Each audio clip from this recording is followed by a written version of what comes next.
नमस्कार दोस्तों, बहुत सालों बाद दिल्ली से पटना सड़क मार्ग से जा रहा हूं, बाय रोड। देर रात तक पटना पहुंचूंगा।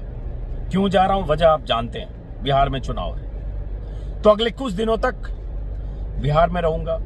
जो कुछ होगा, माहौल, बयान, भाषण, रैलियां, मैं भी देखूंगा और अगर कुछ वीडियो के जरिए आप तक पहुंचा सकूं तो पहुंचाने की कोशिश करूंगा।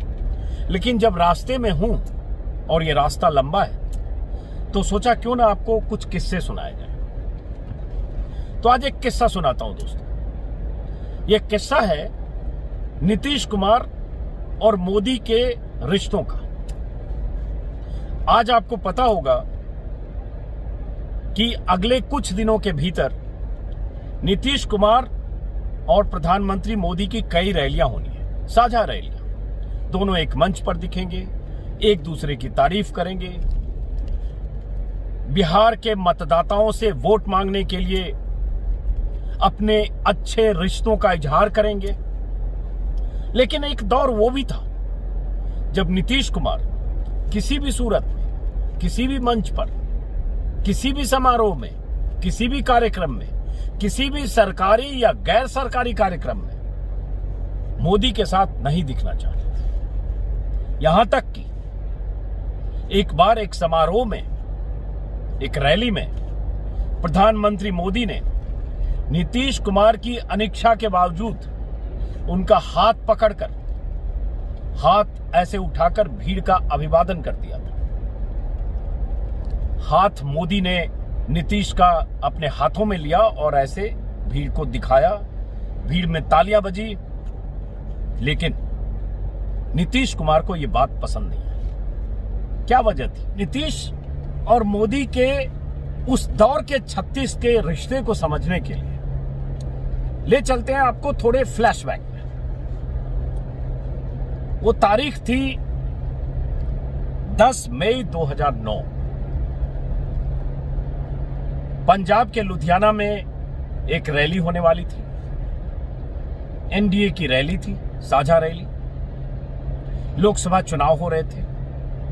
प्रधानमंत्री के उम्मीदवार के तौर पर लाल कृष्ण आडवाणी का नाम था, एनडीए के प्रधानमंत्री के उम्मीदवार के तौर। नीतीश कुमार बिहार के मुख्यमंत्री थे, नरेंद्र मोदी गुजरात के मुख्यमंत्री थे। लेकिन नीतीश कुमार की राजनीति, नीतीश कुमार की रणनीति और नीतीश कुमार का नजरिया नरेंद्र मोदी की राजनीति को अपने खांचे में कभी फिट नहीं पाता था। यही वजह है कि जब एनडीए की रैली के लिए नीतीश कुमार को न्योता मिला तो एनडीए के अहम घटक होने के बावजूद नीतीश कुमार उस रैली में जाने को तैयार नहीं हो रहे थे। और रैली बड़ी थी, तमाम नेताओं की मौजूदगी होनी थी वहां।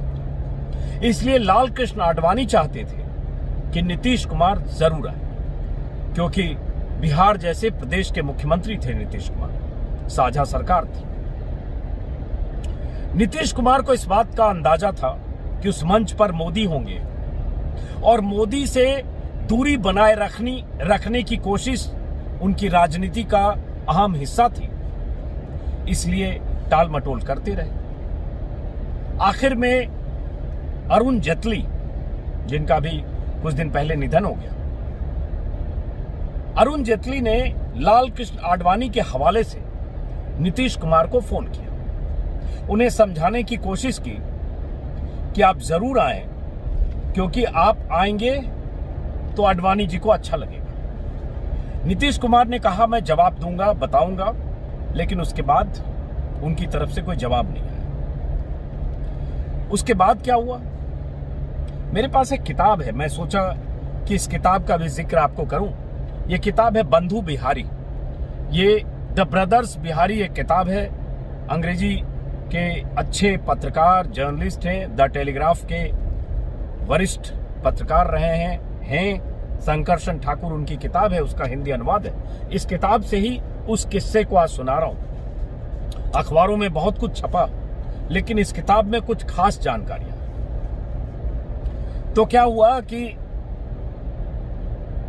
चूंकि बीजेपी और आडवाणी और जेटली हर हाल में चाहते थे नीतीश की मौजूदगी, और नीतीश का मोदी के प्रति जो नजरिया था वो भी जानते थे, तो लगा कि क्या रास्ता निकाला जाए। तो नीतीश के करीबी संजय झा, अभी जेडीयू के नेता हैं, संजय झा को जिम्मेदारी दी गई कि किसी ढंग से नीतीश को मनाओ। तो संजय झा ने नीतीश कुमार को समझाया बुझाया और कामयाब हो गया। नीतीश कुमार को सुझाव दिया गया कि चार्टर्ड प्लेन से जाएंगे, रैली में हिस्सा लेंगे और उसी शाम को वापस लौट जाएंगे। आडवाणी जी इससे खुश हो जाएंगे। नीतीश कुमार और संजय झा विमान से चंडीगढ़ गए।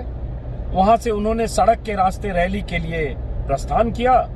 अकाली मेजबानों ने लुधियाना में रैली का शानदार आयोजन किया था।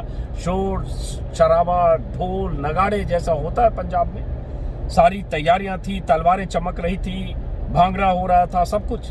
नीतीश तेजी से चलकर भीड़ भरे मंच पर मुश्किल से पहुंचे ही थे। सुनिए, अब ये यही दृश्य है, तस्वीर मैं देखता हूं, मैं तस्वीर यहां लगा दूंगा। नरेंद्र मोदी दूसरी ओर से फुर्ती से आए, उनका हाथ पकड़ा और ऊपर उठा दिया ताकि सब देख सके। जैसे ही मंच पर पहुंचे नीतीश कुमार, वैसे ही ये हुआ। नीतीश कुमार को सोचने समझने का मौका नहीं मिला और नरेंद्र मोदी ने तुरंत उनका हाथ पकड़ा और सामने भीड़ की तरफ उठा दिया। भीड़ में खुशी की लहर दौड़ गई, ऐसा जिक्र है इस किताब में, और हुआ भी था। तालियों की गड़गड़ाहट का शोर नीतीश को ऐसा लगा जैसे कोई मक्खी कान में घुसकर फड़फड़ा रही हो, क्योंकि नीतीश कुमार ये नहीं चाहते थे जो हो गया। नीतीश को माहौल अवश्य ऐसा महसूस हुआ होगा जैसे उन पर निशाना साधा जा रहा है। सब कुछ पल भर में हो गया। इससे पहले कि नीतीश अपना होश संभाल पाते, मोदी ने उन्हें छोड़ दिया और मंच पर अपने निश्चित स्थान पर आकर बैठ गए। वो तस्वीरें उस दौर में हम लोगों ने देखी थी। मैं न्यूज 24 का मैनेजिंग एडिटर था और उस समय तक 2005 से 2009 तक मोदी को नीतीश कुमार किस कदर नापसंद करते थे, इसकी बहुत सारी कहानियां सार्वजनिक तौर पर आ चुकी। एक दो छोटी जानकारी कहानी आपको बता देता हूं। इसलिए वो बड़ी तस्वीर थी, जो कहते हैं ना picture of the day. Picture of the day उस दिन की यही थी, नीतीश कुमार और मोदी ऐसे हाथ उठाकर भीड़ का अभिवादन करते। उसके बाद की कहानी दिलचस्प है। रैली के बाद नीतीश संजय झा के साथ वापस कार में बैठे। उन्होंने संजय झा को लताड़ लगाना शुरू कर दिया कि आप कहां लाकर फंसा दिए। उन्होंने कहा संजय झा से कि इसलिए यहां लाए थे, आप जानते थे कि यहां क्या होने वाला है, प्रोवोक किया गया है मुझे, आपने मुझे फंसाया, किताब में लिखा गया।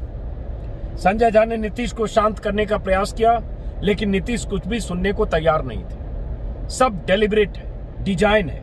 कल अखबार में वही फोटो छपेगा जो उस आदमी ने मेरा हाथ पकड़ के जबरदस्ती खिंचवाया है। इस तरह की राजनीति के मैं सख्त खिलाफ हूं। सोचिए जरा, नीतीश कितने नाराज हुए उस तस्वीर को लेकर। नीतीश के करीबी रहे संजय झा को इस बात का तो अंदाजा था कि नीतीश कुमार किसी भी सूरत में मोदी के साथ किसी भी रैली में या किसी कार्यक्रम में नहीं दिखना चाहते, लेकिन उन्हें भी इस बात का अंदाजा नहीं था कि नीतीश कुमार इतने नाराज हो जाएंगे लुधियाना की उस एक तस्वीर की वजह से कि लुधियाना से पटना के सफर में पूरे रास्ते उनसे बात नहीं करेंगे। उसका भी जिक्र इस किताब में है। लेकिन अगले दिन जब पटना के अखबारों में लुधियाना की वही तस्वीर छपी, नरेंद्र मोदी और नीतीश कुमार की, तब संजय झा को भी यह बात समझ में आ गई कि अब नीतीश की नाराजगी का असर गठबंधन पर भी दिखेगा।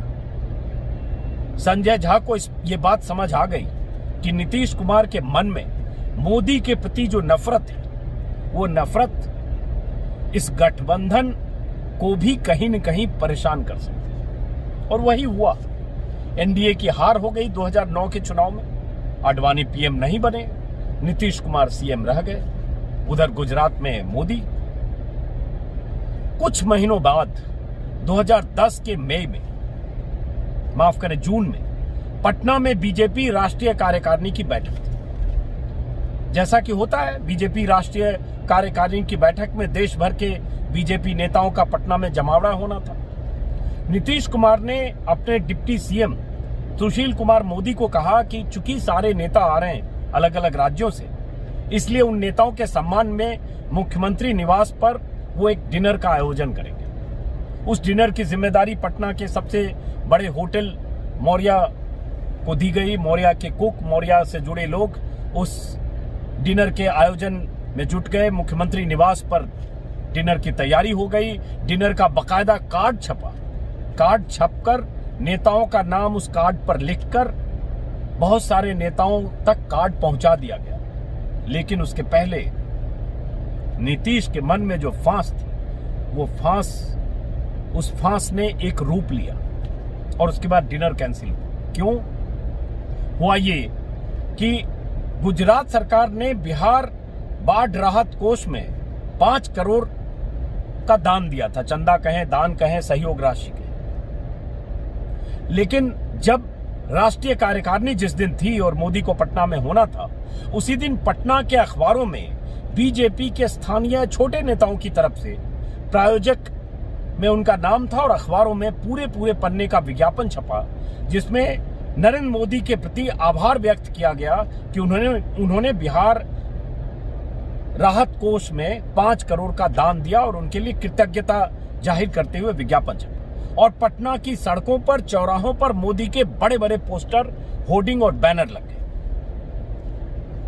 तो हुआ ये कि नीतीश कुमार सुबह सुबह अपने घर में, मुख्यमंत्री निवास में, जब उनके पास अखबारों का बंडल आया और अखबारों में उन्होंने पूरे पन्ने का विज्ञापन देखा, तो इस अखबार में, इस किताब में 2 लाइन जिक्र है कि नीतीश कुमार के सामने जब अखबार आए और उनकी नजर जिस पर पड़ी, उसके कारण उन्हें इतना गुस्सा आया कि हाथ में चाय का प्याला सीधा नहीं पकड़ सके। अब ये थोड़ी कल्पना भी हो सकती है। पटना के 2 सर्वाधिक प्रचलित हिंदी अखबार दैनिक जागरण और हिंदुस्तान में पूरे पन्ने के विज्ञापन छापकर बाढ़ राहत कोष में 5 करोड़ रुपए की राशि दान करने हेतु नरेंद्र मोदी को धन्यवाद ज्ञापित किया गया था। विज्ञापन देने वालों का नाम नहीं छपा था, नाम के स्थान पर बिहार के मित्र अंकित था। विज्ञापन जारी करने वाली एजेंसी का नाम था, जिसका पटना में कोई मालिक था। लेकिन नीतीश के दिल को सबसे ज्यादा चोट उस तस्वीर को देखकर पहुंची, जिसमें मोदी और नीतीश कुमार को एक दूसरे की हथेली जकड़े ऊपर उठाए दिखाया गया था। यहां भी वो तस्वीर छपी, वही तस्वीर जिस तस्वीर के भूत से, जिस तस्वीर से नीतीश कुमार भाग रहे थे। अब उसके बाद क्या हुआ, इस किताब में शंकरसन ने लिखा है कि नीतीश के विचार में एक निहायत घटिया और आक्रामक व्यंग्य था, एक मजाक से भी बुरा एक माखौल। उन्हें लगा कि नरेंद्र मोदी पटना आए और एक ही बार में नीतीश पर 2 निशाने साध कर चले गए। मोदी ने उस तस्वीर को छपवाने के लिए पैसे दिए थे, जिसमें नीतीश को जबरदस्ती घसीटा गया, जिसे वह अपनी स्मृति से हमेशा के लिए मिटा देना चाहते थे। और 5 करोड़ की राहत राशि को उपकार की तरह बिहार को देकर अनादर जैसा किया गया, ऐसा उन्हें लगा। उन्होंने तुरंत, नीतीश कुमार ने संजय झा को बुलवाया और कहा ये डिनर अब नहीं होगा, निमंत्रण पत्र वापस लो। और नीतीश के सुर में संजय झा ने सुर मिलाया, बहस करने की कोई वजह उन्हें लगी नहीं। और उसके बाद तुरंत मुख्यमंत्री ने अपने घरेलू स्टाफ को आशियाना उखड़वाने और रसोई बंद करने का आदेश दे दिया। जरा समझिए, पूरा इंतजाम था डिनर का और डिनर कैंसिल हुआ क्योंकि अखबार में विज्ञापन छपा। उस विज्ञापन में वही तस्वीर छपी, लुधियाना वाली। तो इतना गुस्सा, इतना आक्रोश नीतीश कुमार के भीतर मोदी को लेकर था। और इसी में आगे ये भी पता चला, बीजेपी के नेताओं की नाराजगी भी हुई इस बात को लेकर। लेकिन इसी में आगे ये है कि नीतीश इतने नाराज हुए उस विज्ञापन से कि उन्होंने एक पुलिस अधिकारी, राकेश दुबे जिसका नाम है, उन्हें ये पता लगाने की जिम्मेदारी सौंपी गई कि विज्ञापन के प्रकाशन के पीछे किन किन लोगों का हाथ है। और ये जो राकेश दुबे पुलिस अधिकारी थे, इस छानबीन के पीछे सूरत तक गए, लेकिन सभी रास्ते पूरी तरह बंद कर दिए गए।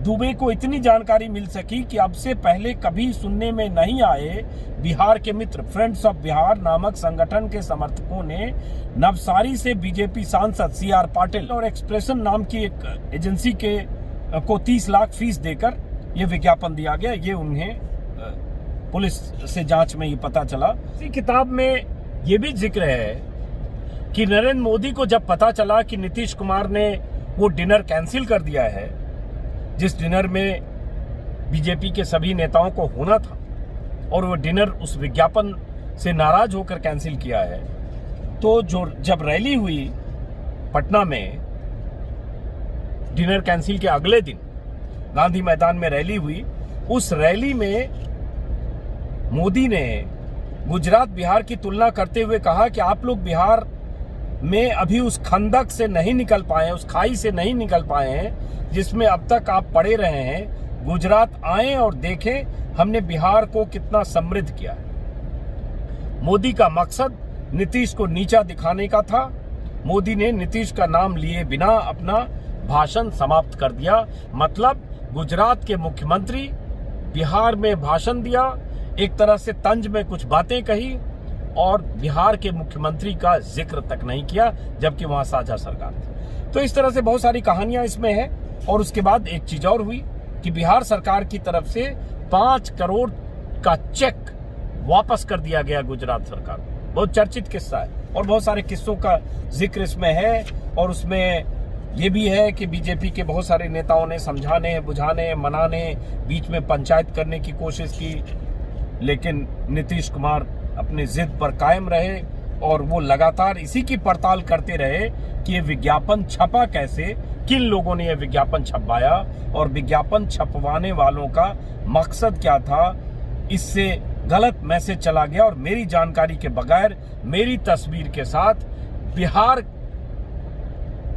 को चंदा देने या दान में देने के लिए शुक्रिया अदा करते हुए कैसे विज्ञापन छपा। तो ये जिक्र है, दिलचस्प कहानी है, इसमें और कुछ बातें हैं, कोशिश करूंगा आगे कुछ और किस्से सुनाऊं। फिलहाल अगर आप नीतीश कुमार, लालू और बिहार की राजनीतिक कहानी को समझना चाहते हैं तो ये किताब पढ़ें, बंधु बिहारी।